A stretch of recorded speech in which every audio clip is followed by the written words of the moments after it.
Namaste. My name is Jeffrey Armstrong, Kavindra Rishi.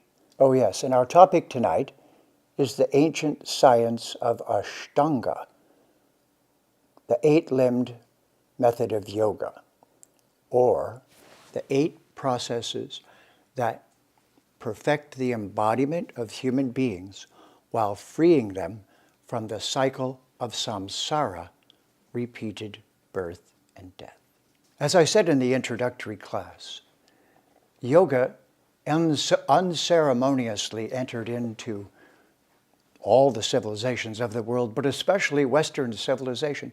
A bit of irony, really, when you think that just a few years after Europe, the UK, various cultures colonized and dominated India, Bharat, and if you remember last session, I will call India Bharat, if you don't mind, its original name.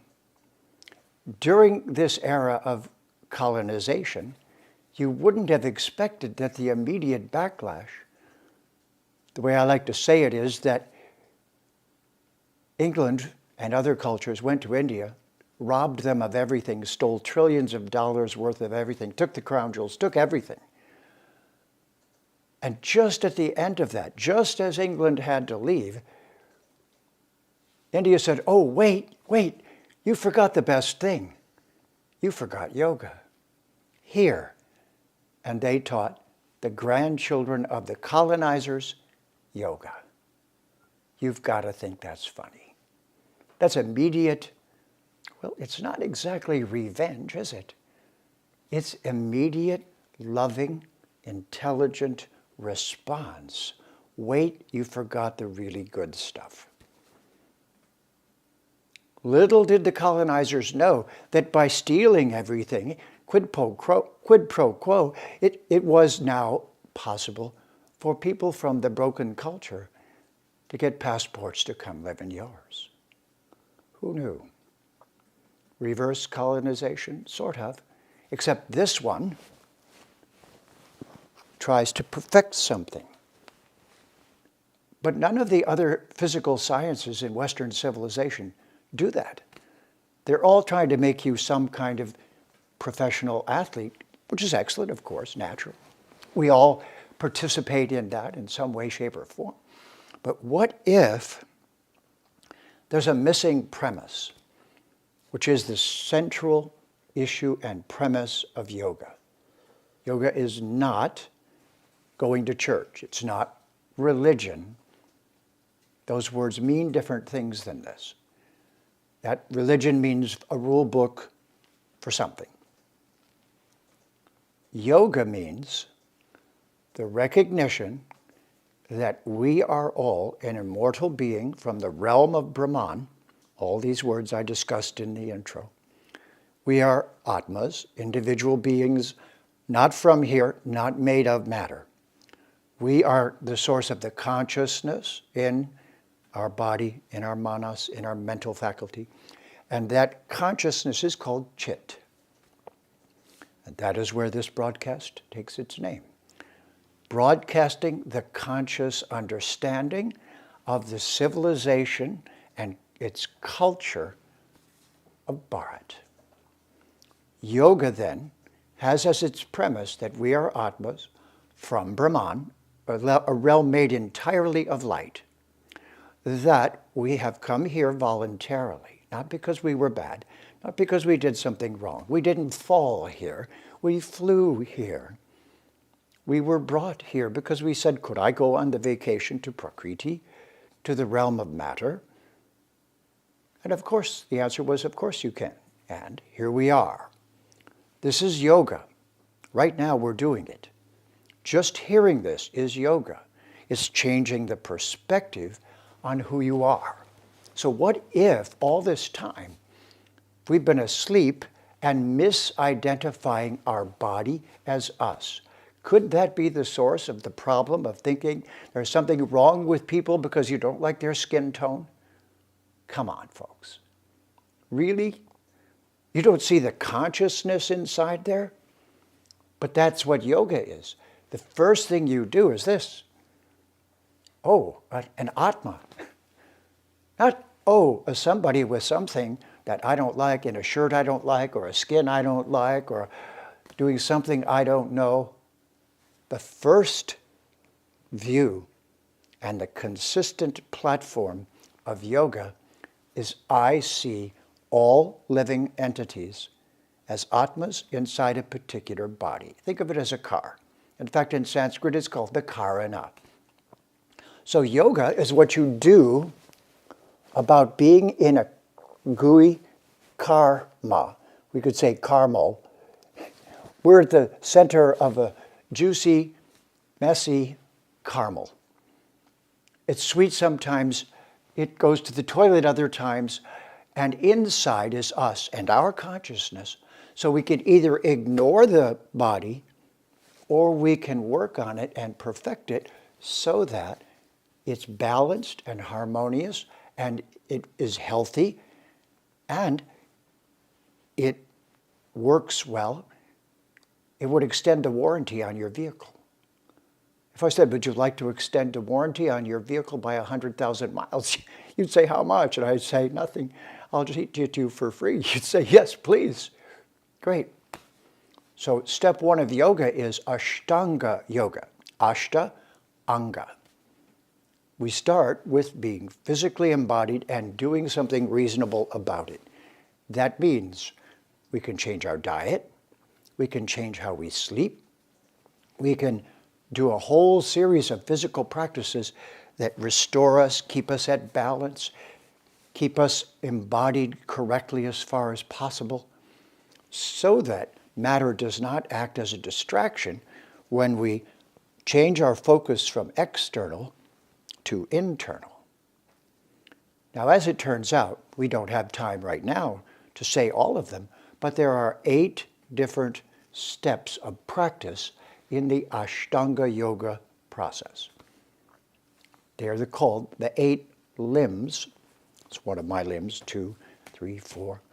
So this is 8 limbs, 8 branches of practice of the yoga that you have seen doing bodily postures. That's one of the limbs called asana. It's preceded by yam and niyam. Yam and niyam means things to do or not do in your daily life, things that will harm you or things that will bring you to balance. So it was, in fact, in Bharat, if you learned Ashtanga, the 8-limbed yoga, the first thing the teacher would do was correct your lifestyle, and you would become vegetarian, unless you were an Eskimo. If your culture and environment allowed it, you would pull back from eating meat. You would stop with intoxicating liquors. You would not use addictive substances. You would not do anything to excess so that it created an imbalance. These were called the do's and don'ts of lifestyle, yams and niyams. And then you would be ready to begin re-embodying. So the re-embodiment process has to do with taking control over the locked areas. So right, if this is locked, I am now talking to it with that particular asana. And now I'm changing the flow of life force here. How can I sit and meditate if this is so much pain that I can't sit without hearing the pain screaming? But if I keep balanced, pose, counter pose. So now I'm making friends with being embodied, and I'm learning to let the life force circulate. Yoga isn't a faith. It isn't just a, oh, help me, help me, help me. I'm praying. Praying comes from the English word precarious. Actually, didn't know that. It means afraid. So in some of the religions, they create fear, and then everyone goes, don't hurt me, don't hurt me, don't hurt me. Yoga doesn't have a don't hurt me clause in there. But yoga has a caution, don't hurt yourself. While you're balancing, be careful. Maybe you should have a guru. So this is where guru comes from. Perhaps it would help if you had an experienced guide who can help you to integrate being in a body with sitting comfortably for 6 hours without harming yourself, and exploring internally where your consciousness is coming from. Remember Chit? Chit is that consciousness. And almost everyone you know is unconsciously embodied. They do not have a science they apply to being embodied. They do not breathe properly and get the maximum energy out of breathing because it's a learned skill. It's not just, it's a learnable skill, so it's called pranayama, one of the limbs of yoga. And as yoga progresses, it changes our focal point from just here within the realm of matter, prakriti, the place where everything is made, lasts for a little while, and is destroyed. We are not that nature. We are atmas from another place. So yoga asks our senses to turn within, pratyahara. For a moment, instead of being busy out here, chatty TV, do chitty TV. Go inside. And now what you say? Well, each of the limbs directs us to the next stage of unfoldment of that. And the person who helps us to do that is called a guru. Gu is the Sanskrit name for all of this matter that is all around us. This is gu, it's my little glass of gu. The glass itself is gu, so is the hand that's holding it, because all of this is gu. Ru in Sanskrit means remover. So did you know that? A guru is simply a gu remover. It'd be like if you went to a physician of some kind and had tar and stuff all over you, you didn't even know how to get it off, and they remove it, you'd go, wow, thanks, I feel great. I have all that junky stuff off me now. So that's a guru. Don't, again, make it complicated. The guru is our bondage to matter, because when we came here, we got something I like to call I-amnesia. We forgot who we are. We forgot where we're from. We forgot why we're here. And so, yoga is to help recovering atmaholics, is prakriti-holics, actually, recovering atmas who are prakriti-holics. They're bound to this as the only realm they know, instead of understanding that they're just visiting. Ask yourself, are you afraid of dying? What do you think about it? What do you think of it? Do you think you can die? What if I said you can't? Would that relax you a little bit? Well, not if you don't believe it. But if you believed it, and you get it, that you can't die, then the inevitable passing on of your vehicle. What if I said, this shirt will never wear out, this is different, my shirt will never wear out, I love my shirt, I don't want it to wear out. That's called dying. Dying is when your shirt wears out. So did you not expect it? Did you not contemplate its possibility and the probability? Do you know anyone who won't, whose body won't? Do you know anyone with a car, and the car will run forever, beyond the life of the planet? So this is called Ashtanga yoga. You sit down to do it. You work on your own embodiment. You separate your consciousness, your chit, and yourself, you the Atma, from the vehicle. And then all day long as you drive it, you remain mindful of that. And the last stage of yoga is to forge that link to the source of everything that we call one of the activities of religion. But in yoga, we are given names, and we're on a first name basis with the Supreme Being. That is entirely deficient in the major religions of our world. They do not have a number of literate names to become on a first name, user-friendly basis with the Supreme Being.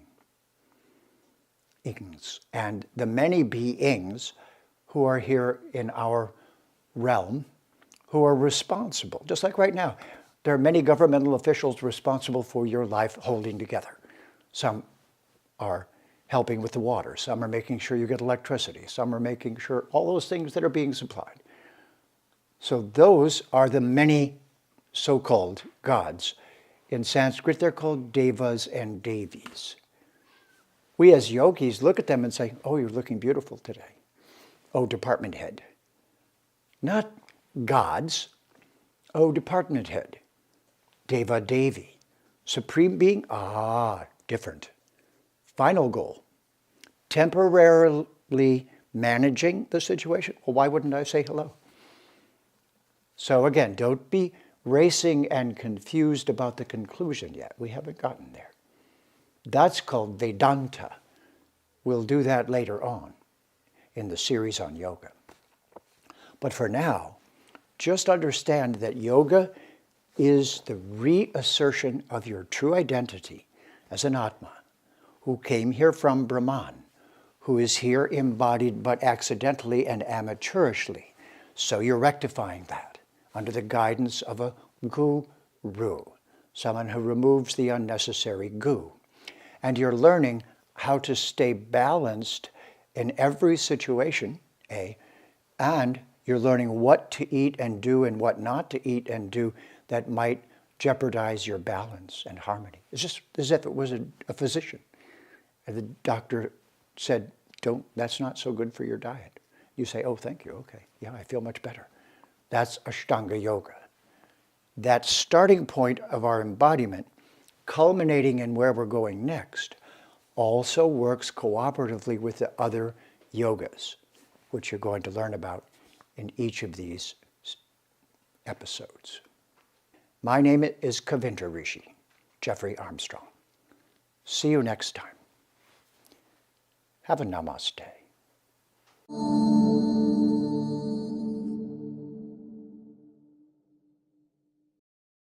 Please remember to subscribe to us and switch on the notifications for this channel.